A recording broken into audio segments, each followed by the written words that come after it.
नमस्कार, स्वागत है एक नई वीडियो में। आज इन्फोसिस के रिजल्ट्स आ चुके हैं। थोड़े से फंडामेंटल्स, थोड़े से टेक्निकल एनालिसिस। चलिए शुरू करते हैं।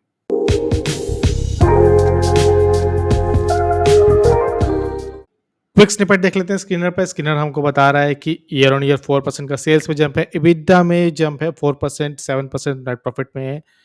किसी ने एक्सपेक्ट नहीं किया था कि EBITDA और नेट प्रॉफिट 4 और 7% का गेन आएगा। ईपीएस में भी गेन है। एक्सपेक्ट नहीं किया था कि ईयर ऑन ईयर गेन होगा, क्वार्टर ऑन क्वार्टर गेन होगा, लेकिन यहाँ रिजल्ट थोड़ा बेटर आया है। एक्चुअली बहुत अच्छा नहीं है, बट एक्सपेक्टेशन से बेटर है। आइए एक बार देख लेते हैं एक्सपेक्टेशन भी। सीएनबीसी टीवी 18 के पोल के मुताबिक 6,198 करोड़ का प्रॉफिट आना चाहिए था, लेकिन आया 6,368 करोड़ का। थोड़ा सा डिटेल में देख लेते हैं कि पोल क्या बता रहा है इनका। जहां सीएनबीसी टीवी 18 का पोल कहना चाहता कि प्रॉफिट जो है वो 6,198 आएगा, वो 6,370 करोड़ के आसपास है। रेवेन्यू में 1.1% इंक्रीज है। एबिटा 3.1% का इंक्रीज आया है, 8,288 करोड़ का आया है। एक्सपेक्ट नहीं था। मार्जिन में भी 40 बेसिस पॉइंट्स का ग्रोथ है। रेवेन्यू यानी कि कांस्टेंट करेंसी डॉलर रेवेन्यू में भी 1.1% का ग्रोथ है। रिजल्ट बहुत अच्छा नहीं है, बट एक्सपेक्टेशन से बहुत अच्छा है। अगर आप इसको क्वार्टर क्वार्टर कंपेयर करोगे, तो लास्ट क्वार्टर में देखोगे वहां से प्रॉफिट में जरूर डिक्लाइन है, लेकिन रेवेन्यू, एबिटा, मार्जिन और कांस्टेंट करेंसी में इंक्रीज है। गाइडेंस इन्होंने 3 से 4% ही रखी है। पहले 103 थी, बढ़ा के 3 से 4% की है। मार्जिन गाइडेंस भी 20 से 22% का है। तो अच्छा रिजल्ट है। अगर आप क्वार्टरली बेसिस पे देखोगे तो ऑपरेटिंग प्रॉफिट मार्जिन हमको बढ़ता हुआ दिख रहा है। अगर आप इनकी शीट देखोगे, फैक्ट शीट जो प्रेजेंटेशन उन्होंने रिलीज की, उसमें भी इनको हमको ग्रोथ दिख रहा है कि क्वार्टर क्वार्टर ग्रोथ भी दिख रही है 3.3% की, और ईयर ऑन ईयर ग्रोथ भी दिख रही है। कांस्टेंट करेंसी में भी ग्रोथ है। लार्ज डील जो है, जो टोटल कॉन्ट्रैक्ट की वैल्यू है, वो है 4.1 बिलियन। हेल्दी है, अच्छी बात है। तो रिजल्ट एक्सपेक्टेशन से बेटर है। अगर आप देखोगे जो जो सेगमेंट थे जो तकलीफ दे रहे थे, अभी भी वैसे ही हैं। अगर आप इनका रेवेन्यू देखोगे फाइनेंशियल सर्विस से, तो 28.1% से ईयर ऑन ईयर गिर के 27.5 है। क्वार्टर एंड क्वार्टर जरूर थोड़ा सा बढ़ा हुआ है। रिटेल देखोगे वो भी quarter quarter, year on year दोनों तरफ डिक्लाइन है। कम्युनिकेशन में ग्रोथ है, हल्की सी ग्रोथ है, लेकिन वो भी क्वार्टर क्वार्टर डिक्लाइन है।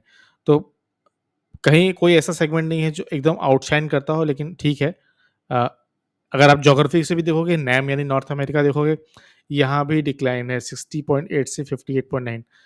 59.6 था, तो यहाँ भी अगेन डिक्लाइन है। नॉर्थ अमेरिका से बिजनेस नहीं आ रहा है। इंटरेस्ट रेट की बात चल रही है। नॉर्थ अमेरिका के पॉलिटिकल सिचुएशन चेंज हो रहे हैं, ट्रंप के आने के चांस हैं। रेट कट होने की बातें फिर से चालू हो गई है। आई थिंक सिटी बैंक की रिपोर्ट थी जो कह रहे थे कि वो इसी साल देख रहे हैं। रोज नई रिपोर्ट आ रही है, तो आप उनका भरोसा नहीं कर सकते। बट हाँ, रेट कट्स हमको पता है, इलेक्शन सीजन आ रहा है। बहुत सारी चीज़ें जो इंसान, जो कंपनी, जो प्रेसिडेंट नहीं करना चाहते, वो हालात और इलेक्शन करवा देते हैं। यूरोप में देखेंगे, यूरोप में भी स्टैग्नेंट ही है। अगर आप ईयर ऑन ईयर देखोगे तो बढ़ा हुआ है, क्वार्टर क्वार्टर देखोगे तो 28.6 से 28.4 है। रेस्ट ऑफ द वर्ल्ड से उतना ही है, न के बराबर है। इंडिया सेगमेंट से बड़ा है, 2.7 से बढ़ के 3.1 है। और क्वार्टर क्वार्टर देखोगे तो 2.2 से बढ़ के 3.1 है। अगर आप टैक्स पेयर हो, अगर आप शेयर मार्केट में, तो टैक्स पेयर हो गई। तो जो इनकम टैक्स की वेबसाइट है वो भी इन्होंने बनाई है। अच्छे लगे बुरे लगे, आप इनको ट्वीट करके बताइए। तो इंडिया सेगमेंट से जरूर वो है, लेकिन कॉन्स्टेंट करेंसी जो है वो यहाँ से नहीं आती, वो आती है यूरोप से, वो आती है अमेरिका से। वहाँ से आना है तो ही उसकी वैल्यू ज़्यादा है।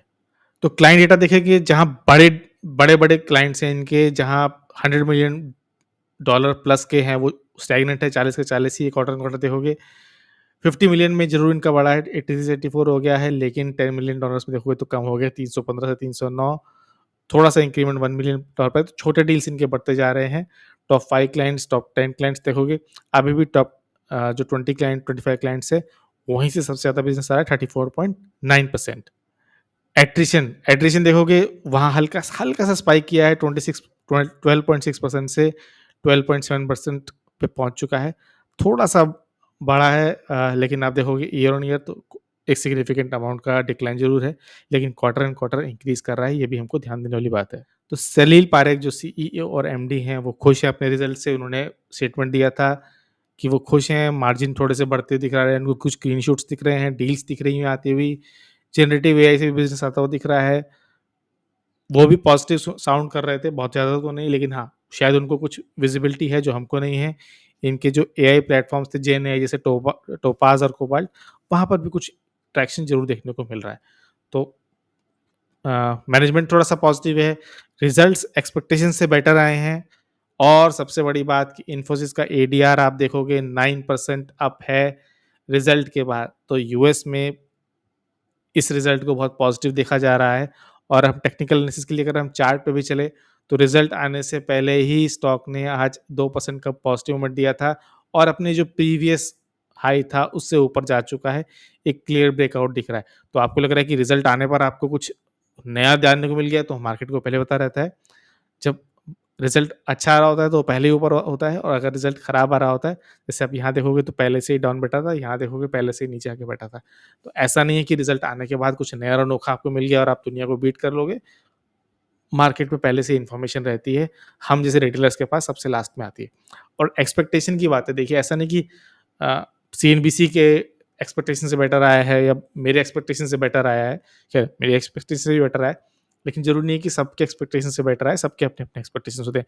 ट्रेडिंग व्यू भी कभी-कभी दिखाता है अर्निंग्स और रिलीज़, तो यहाँ पे सरप्राइज़ जो है नेगेटिव में है, तो यहाँ भी जो ई है वो रेड में बना हुआ है, तो ये भी सिंबल कर रहा है कि कुछ ज़रूरी नहीं कि पॉज़िटिव ही टोटल सेंटिमेंट हो।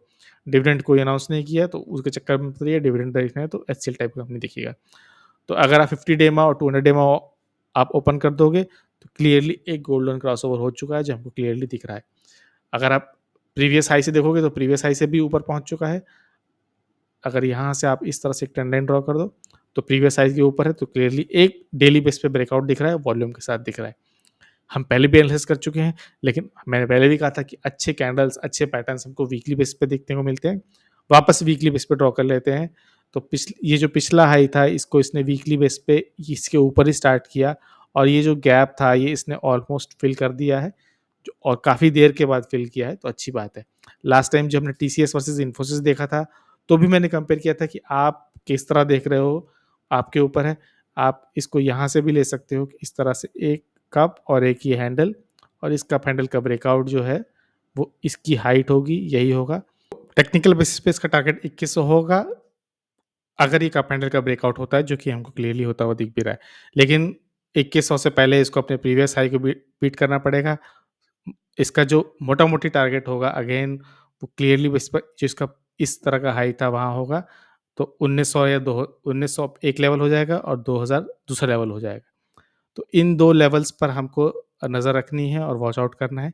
यहाँ तक जाता है तो एक क्लियरली एक अच्छा सिंबल होगा, एक अच्छा ब्रेकआउट होगा। बिल्कुल भी बाय सेल रिकमेंडेशन नहीं, याद रखिए आपको सोच समझ के इन्वेस्ट करना है, ट्रेड करना है। फाइनेंशियल इंस्ट्रूमेंट्स हमेशा रिस्की होते हैं। मंथली बेसिस पे आप इसका चार्ट लगा लोगे ना, मैं हमेशा कहता हूँ कि आप बड़े टाइम फ्रेम्स पे चार्ट ज़रूर देखा करिए। तो क्लियरली हमको जो कप हैंडल का ब्रेकआउट जो हम देख नहीं पा रहे थे, वो यहाँ पर हमको क्लियर दिख रहा है। लेकिन उससे भी बड़ा दिख रहा है, देखिए इन 3 कैंडल को आप पहचान पा रहे हैं, तो ये एक इवनिंग स्टार है जो दिखा रहा है कि डाउन पैटर्न शुरू होने वाला है, डाउन मूव आने वाला है और वीकली बेसिस पर अगर आपने पहले ही कैंडल देख ली होती, लास्ट 3 महीने की, जो एक मॉर्निंग स्टार पैटर्न है, तो क्लियरली यहाँ से एक ब्रेकआउट आने का चांस था, एक रिवर्सल का साइन था और वापस रिवर्सल आ जा रहा है। तो क्लियरली जो इसका प्रीवियस हाई था 1900 और 2000 दोनों के लेवल को देखेंगे, सोच समझ के रेट करेंगे, हो सकता है कल गैप अप हो, जिन्होंने आज पोजीशन बनाई हो वो सेल करे, नीचे आए, थोड़ा-सा रिलैक्स हो, बजट भी आने वाला है, थोड़ा-सा रिलैक्स रहेंगे, देखेंगे क्या मार्केट मूव कर रहा है, फिर करेंगे। बिल्कुल भी बाय सेल रिकमेंडेशन नहीं, याद रखिएगा फाइनेंशियल इंस्ट्रूमेंट्स बहुत रिस्की होते हैं। एनालिसिस अच्छी लगी हो तो लाइक शेयर सब्सक्राइब। वीडियो देखने के लिए बहुत-बहुत धन्यवाद।